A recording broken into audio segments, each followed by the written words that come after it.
how are you all? Welcome to the online classes of Ambition Study Center. So as you all know, we have started with the 15th chapter, our environment, जिसमें हमने पहले की classes में सारा basic introduction, environment, ecosystem, then food chain, food web, ये सारी चीजें discuss कर लिए थे.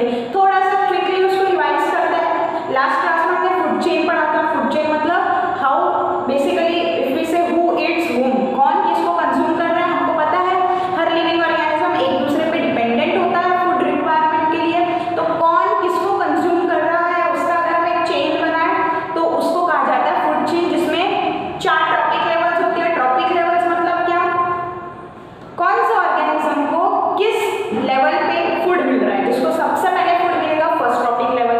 तो सबसे पहले तो प्रोड्यूसर्स ही आते हैं फर्स्ट ट्रॉपिक लेवल. फिर प्राइमरी कंज्यूमर्स यानी herbivore second trophic level, secondary consumer third trophic level, और टॉप या टॉप कार्निवोर वाले टर्शियरी कंज्यूमर हमारे फोर्थ ट्रॉपिक लेवल में आ जाते हैं. सो इस तरीके से ट्रॉपिक लेवल्स फूड चेन हमने देखी थी. बेटा हमने देखा फूड चेन का जो नंबर है वो भी लिमिटेड है. 3 से 4 ट्रॉपिक लेवल ही होती है. व्हाई?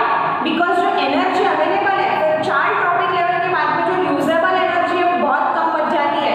क्योंकि जितनी भी सनलाइट प्लांट के ऊपर में पड़ रही है उसका सिर्फ 1% वो यूज कर पाता है फोटोसिंथेसिस के लिए. यानी सिर्फ 1% सोलर एनर्जी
सॉइल से लीचिंग होके वो वाटर बॉडीज में भी जा सकते हैं। जो पेस्टिसाइड्स, हार्मफुल केमिकल्स है, ये वाटर सॉइल में एंटर कर जाएंगे। अब सॉइल में से क्या होगा, जब ये plant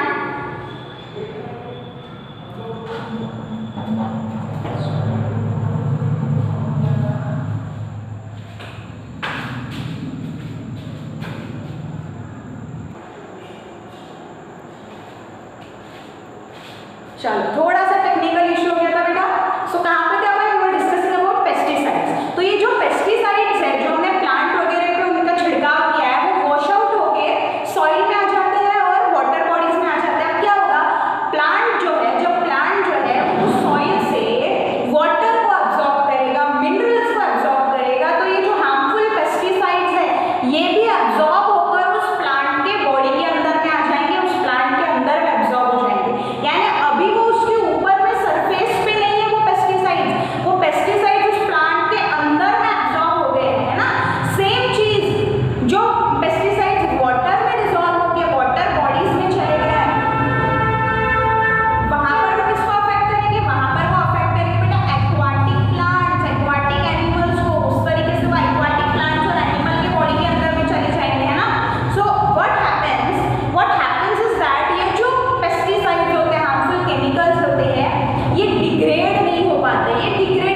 the increase in concentration of harmful chemical substances like pesticides, pesticides जैसी हार्मफुल केमिकल सब्सटेंसेस का कॉन्सेंट्रेशन बढ़ता जा रहा है in the body of living organisms. कहाँ बढ़ रहा है? किसी भी लिविंग ऑर्गेनिज्म के बॉडी में, चाहे प्लांट हो, हर्बीवोर हो, कार्निवोर हो या ओमनीवोर लाइक ह्यूमन बीइंग, कोई भी हो, उसके बॉडी में कॉन्सेंट्रेशन बढ़ते जा रहा है पेस्टिसाइड्स का at each trophic level. Her trophic level पे प्लांट्स में कम होगा, लेकिन प्लांट्स को जो खाएगा हर्बीवोर उसमें ज्यादा होगा। Herbivore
fluorocarbons, okay.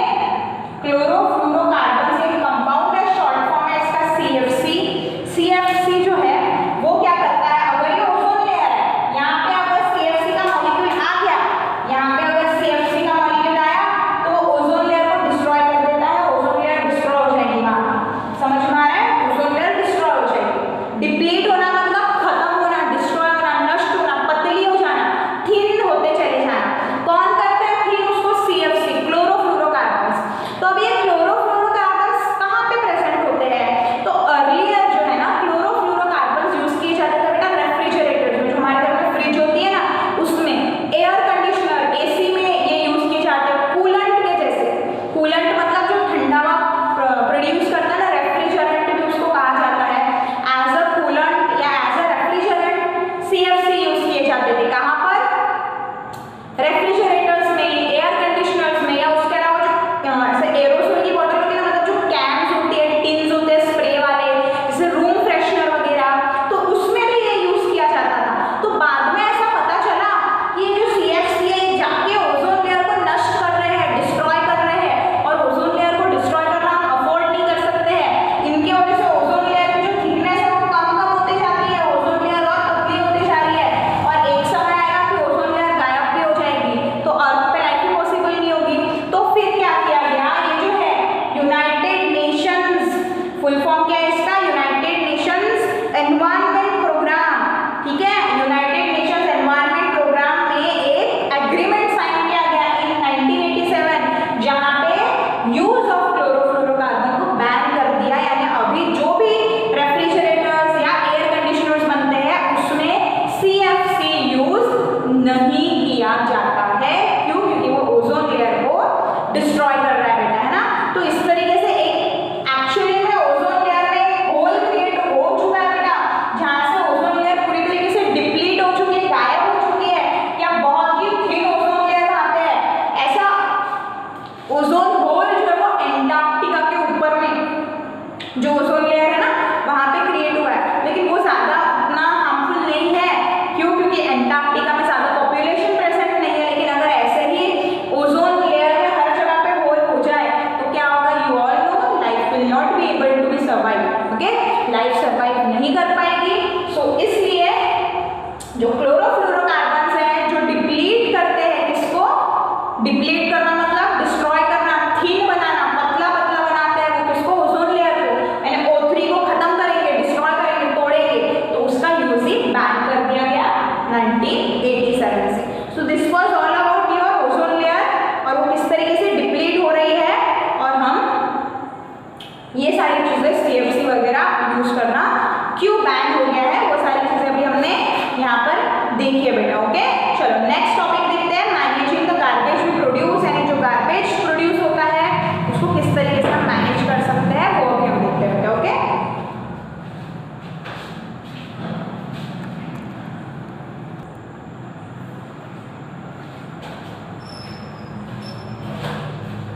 Moving forward, next topic जो हमको देखना है managing the garbage we produce. सबसे पहले हमको पता है कि जो गार्बेज हमारे घर में वगैरह डोमेस्टिक वेस्ट जो जनरेट होता है वो हमारे एनवायरनमेंट को काफी नुकसान पहुंचा सकता है। तो we need to learn about the ways जिससे हम वो जो गार्बेज है उसको मैनेज कर सकते हैं, ताकि एनवायरनमेंट को कम से कम नुकसान पहुंचे, okay. So first of all you need to understand garbage मतलब क्या। सो गार्बेज मतलब क्या? The household waste is called as garbage. मतलब जो हमारे घर से जो कचरा जनरेट होता है डेली, जिसमें हमारा किचन का waste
non poisonous harmless substances में वो कन्वर्ट हो जाते हैं।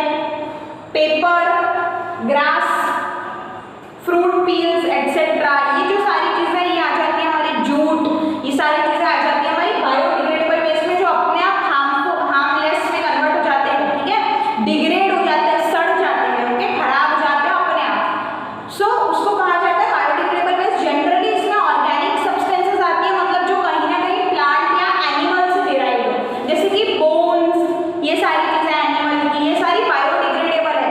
इनसे डिराइव अगर कोई भी चीज है प्लांट से या एनिमल से डिराइव होने वाली मोस्ट ऑफ द चीजें जो है वो बायोडिग्रेडेबल होती है, यानी अपने आप नेचर में कुछ समय के बाद में वो वैसे की वैसी रहेगी क्या, नहीं, वो डिस्ट्रॉय हो जाएंगी और डिस्ट्रॉय होने के बाद भी नॉन पॉइजनस या हार्मलेस सब्सटेंस में वो कन्वर्ट हो जाएगी।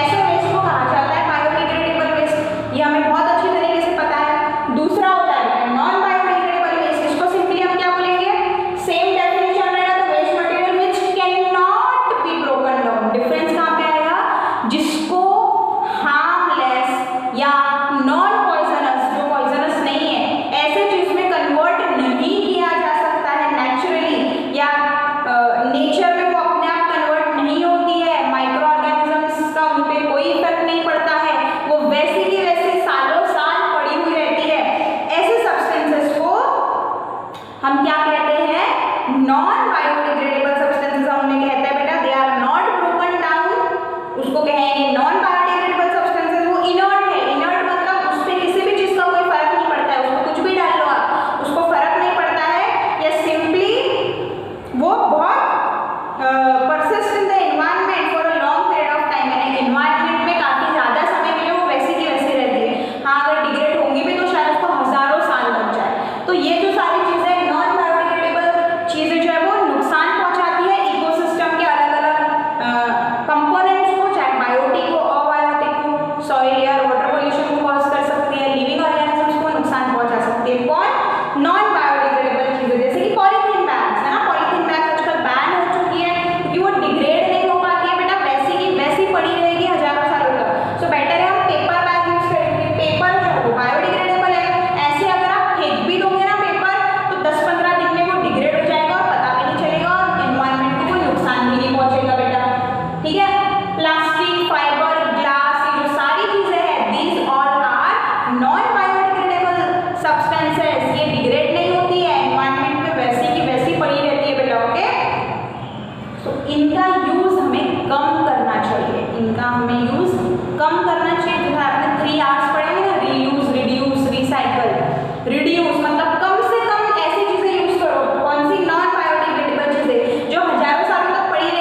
बढ़ती है बेटा। तो इस तरीके से आप जो बायोडिग्रेडेबल वेस्ट है उससे कंपोस्ट बना सकते हो। बहुत ईजी है, हमारे घर से, किचन से जो भी वेजिटेबल्स, फूड, फ्रूट्स, जो पत्तियां होती हैं, फ्लावर्स होते हैं, उन सबको कलेक्ट करना है, पिट एक गड्ढा बनाना है, उसमें डाल देना है, उसमें मिट्टी डाल देनी है। तो कुछ समय के बाद वो अपने आप कन्वर्ट हो जाएगा कंपोस्ट में कन्वर्ट हो जाएगा, जिससे जिसको आप मैन्योर के जैसे, खाद के जैसे भी यूज कर सकते हो बेटा। ओके, नेक्स्ट है इंसिनरेशन। इंसिनरेशन का मतलब बेसिकली इट मींस किसी भी चीज को जला देना, ठीक है, किसी भी चीज को बर्न करना।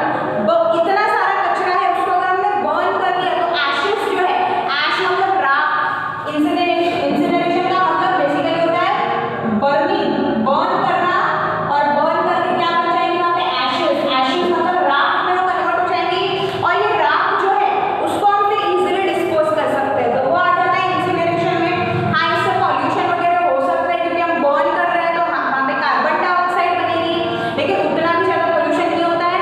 इतना अमाउंट ऑफ अगर कचरा है तो उसको बर्न करने के बाद एशेस जो है, उसके राख जो है, वो हमको पता है बहुत कम बनती है, तो वॉल्यूम ऑफ वेस्ट कम हो गया, वॉल्यूम रिड्यूस हो गया, और ये ऐश जो है फिर हम उसको लैंडफिल वगैरह में डिस्पोज कर सकते हैं। ठीक है, क्या होता है लैंडफिल, वो भी देख लेते हैं। लैंडफिल मतलब लैंड में गड्ढा करके वहां पे कचरा फिल कर देना, बेसिकली वर्ड से मीनिंग पता चल रहा है हमको। पता है ना, डंपिंग यार्ड्स होते हैं, डंपिंग यार्ड्स आपने सुना हुआ होगा, जहाँ पे कचरा निकाल के डंप कर दिया जाता है, फेंक दिया जाता है। या थोड़ा सा अनइवन ग्राउंड है, ये ग्राउंड है और यहाँ पे थोड़ा सा अपने आप पे गड्ढा है, तो यहाँ पे वेस्ट, यहाँ पे पूरा वेस्ट बेरी कर दो, ऊपर से फिर से मिट्टी वगैरह डाल दो, तो ग्राउंड भी लेवल हो गया और कचरा जो है वो भी डिस्पोज हो गया। तो इसको ही कहा जाता है लैंडफिल।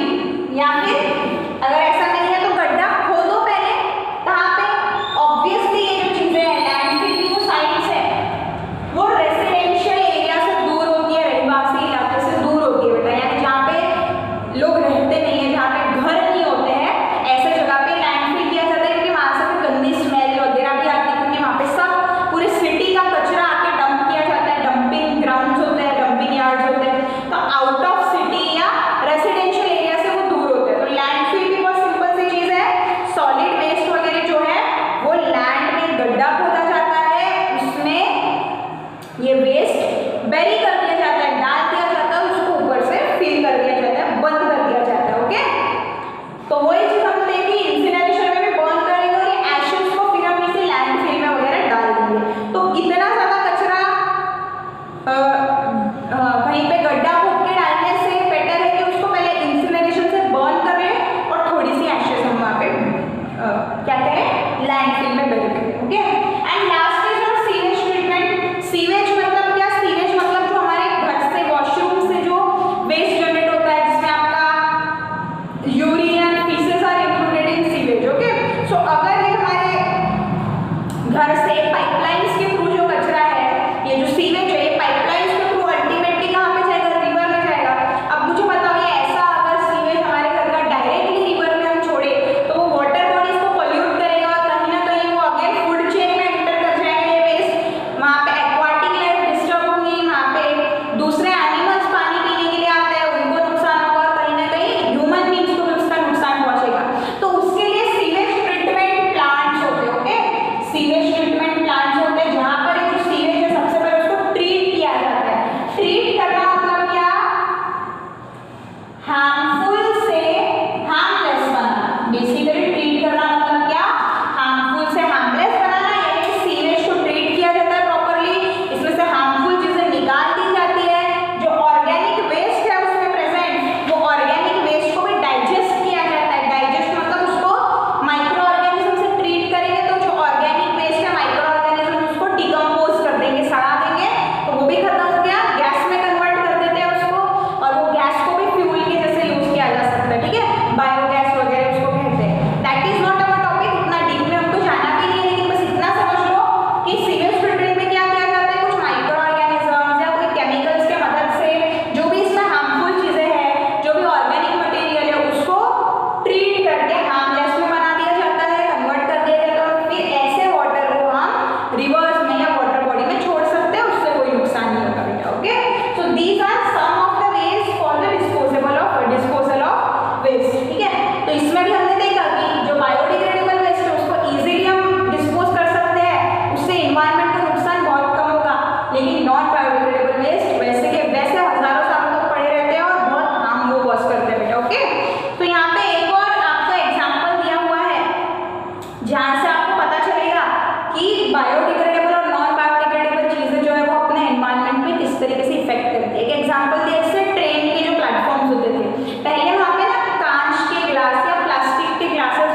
ठीक है। लेकिन लोग और कोई फिर धो के फिर से दोबारा यूज किए जाते थे, तो लोग बहुत हाइजीन कॉन्शियस हो गए, लोगों को लगा कि ये हाइजीनिक नहीं है, तो उन्होंने फिर डिस्पोजेबल कप लाए, प्लास्टिक के डिस्पोजेबल कप जो यूज एंड थ्रो वाले हैं ना, एक बार किसने चाय पी फेंक दिया, मतलब दोबारा वो कोई कप यूज करने वाला नहीं है, तो हाइजीन वहाँ पे मेंटेन रहेगी। लेकिन वहाँ पे नुकसान ऐसा हो रहा है, वो प्लास्टिक के कप है, प्लास्टिक है नॉन बायोडिग्रेडेबल, हजारों सालों तक प्लास्टिक वैसा ही पड़ा रहेगा, तो एनवायरमेंट को नुकसान, ठीक है, एनवायरमेंट को नुकसान, इकोसिस्टम को वहाँ पे नुकसान पहुंच रहा है, तो उसका क्या रिप्लेसमेंट लेकर आया जाए।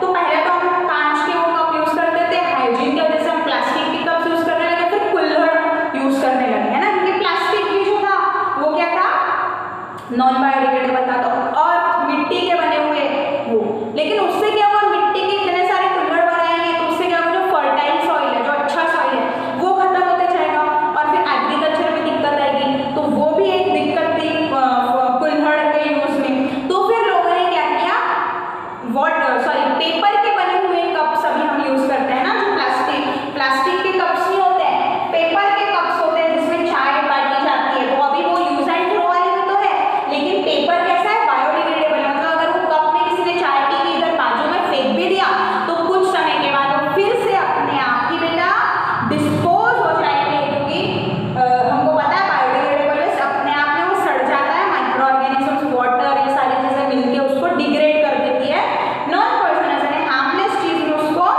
कन्वर्ट कर दिया जाता है बेटा। Okay, so that is why disposable paper cups आजकल यूज किए हैं। तो अब इसके एडवांटेजेस क्या है, डिसएडवांटेजेस क्या है, वो देखो बेटा। अब क्या है, अगर हम पेपर कप्स यूज करें तो बायोडिग्रेडेबल है, किसी ने अगर ऐसे भी छोड़ दिया, फेंक दिया, तो वो डिकम्पोज हो जाएंगे, माइक्रो ऑर्गेनिजम्स के मदद से। और अगर प्लास्टिक कप है तो नॉन बायोडिग्रेडेबल है, वो हजारों सालों तक वैसे ही पड़े रहेंगे, लेकिन उस पर कुछ भी अफेक्ट नहीं होगा, ना माइक्रो ऑर्गेनिजम्स का, ना वाटर का। दूसरा क्या बेनिफिट है, पेपर कप्स को आप दूसरा इंसिनरेशन कर सकते हो, उसको बर्न कर दिया, बर्न करेंगे, आप प्लास्टिक के कप को बर्न करो और पेपर के कप को बर्न करो, ज्यादा पोल्यूशन कौन कॉज करेगा, ऑब्वियसली प्लास्टिक का कप, वहां से ज्यादा हार्मफुल गैसेस निकलेंगी, तो एयर पोल्यूशन भी वो ज्यादा कॉज करते हैं। प्लास्टिक के कप्स को आप बर्न भी कर दोगे, कागज को आप जलाते हो तो वहाँ पे ऐश फॉर्म होता है, लेकिन गैस वहाँ पे ज्यादा बनती है, क्या हार्मफुल गैस बनती है क्या पेपर जलाने पे, नो, लेकिन प्लास्टिक में देखो कैसा धुआं निकलता है, बहुत सूट जिसको हम कहते हैं, वो हमारे अगर रेस्पिरेटरी सिस्टम में गया तो लंग्स में जाके चिपक जाता है, लंग्स को डिस्ट्रॉय करता है। तो अगर हम ऐसे पेपर के कप को बर्न भी करें, कहने का मतलब पेपर के कप को बर्न भी करें तो ज्यादा पोल्यूशन क्रिएट नहीं होगा, और एशेस को फिर आप लैंडफिल में ये भी कर सकते हो। सो यहाँ से आपको पता चल रहा है कि बायोडिग्रेडेबल और नॉन बायोडिग्रेडेबल दोनों का क्या इम्पैक्ट है एनवायरनमेंट पे, और अगर ऐसी छोटी छोटी चीजें हम अपने पार्ट पे करें तो हम एनवायरनमेंट को अच्छी तरीके से प्रोटेक्ट करके रख सकते हैं बेटा। सो ऑप्ट फॉर बायोडिग्रेडेबल सब्सटेंसेस जो डिग्रेड हो जाए, पेपर से बनी हुई चीजें यूज करो, प्लास्टिक बैग की जगह पे पेपर बैग यूज करो, बहुत हो सके बहुत ही अच्छा है कि if you use cloth bag, घर का बना हुआ क्लॉथ बैग यूज करो, आपको जिंदगी भर एक ही थैला काम आएगा और कोई पोल्यूशन भी नहीं हो रहा है, पैसे भी बच रहे हैं हमारे। प्लास्टिक के टिफिन के जगह पे स्टील के टिफिन यूज करो, same goes for the bottles, है ना।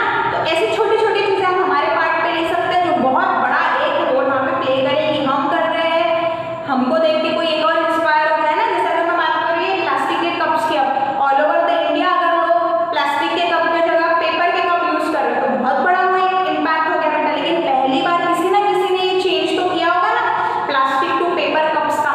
तो इस तरीके से हमको बायोडिग्रेडेबल सब्सटेंसेस को ऑप्ट करना चाहिए। तो यहाँ पे हमारा पूरा चैप्टर कंप्लीट हो गया है, सारी चीजें हमने इस चैप्टर में देख ली है, कुछ ज्यादा टफ ये चैप्टर नहीं है, छोटा चैप्टर है, अच्छे से इसके नोट्स बना लेंगे, एस चांद रेफर करो, I am telling you, S चांद रेफर करके प्रॉपर नोट्स बनाएंगे, क्वेश्चन आंसर्स भी सॉल्व करेंगे। कहीं पे किसी को दिक्कत है तो कमेंट करके बताओ या फोन करके पूछो बेटा, बिल्कुल आपको डरना नहीं है, झिझकना नहीं है, ask your doubts, okay. Doubts आ रहे हैं मतलब आप पढ़ रहे हो, सो इस तरीके से आपको अपना प्रिपरेशन जारी रखना है। छोटा चैप्टर है, फटाक से खत्म होते बराबर 1-2 दिन में आपको इसको प्रिपेयर कर लेना है, ओके। चलो आज का लेक्चर अपन यहीं पे खत्म करेंगे, स्टे सेफ, बाय।